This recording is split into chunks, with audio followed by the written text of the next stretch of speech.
Tout d'abord, il faut comprendre que les recours pour accéder au pouvoir sous-entend déjà que l'administration peut souvent abuser de son pouvoir. Elle peut prendre des décisions qui sont souvent contraires à la loi. Les décisions que prend l'administration sont appelées des actes administratifs.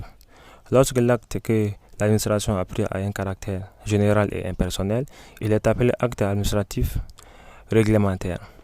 Si c'est un acte nominatif, il est appelé acte administratif individuel.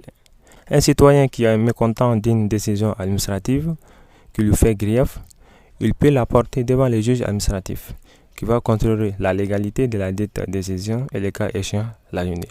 C'est cette action qu'on appelle le recours pour accès des pouvoirs en droit administratif.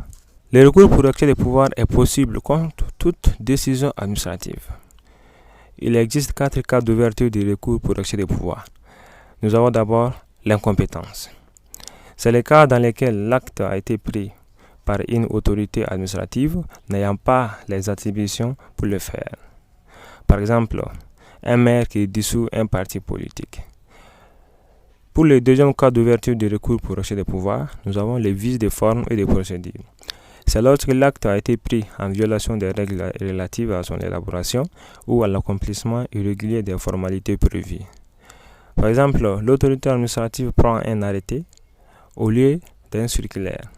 Pour le troisième cas d'ouverture du recours pour accès des pouvoirs, nous avons la violation de la loi. C'est lorsque les conditions fixées par la loi pour prendre la décision ne sont pas accomplies. Le détournement du pouvoir, qui est le quatrième cas d'ouverture du recours pour accès des pouvoirs, c'est lorsque l'autorité administrative a utilisé ses pouvoirs dans un but autre que celui pour lequel ils avaient été conférés. Merci d'avoir regardé cette vidéo. N'oubliez pas de t'abonner à notre chaîne pour nous encourager.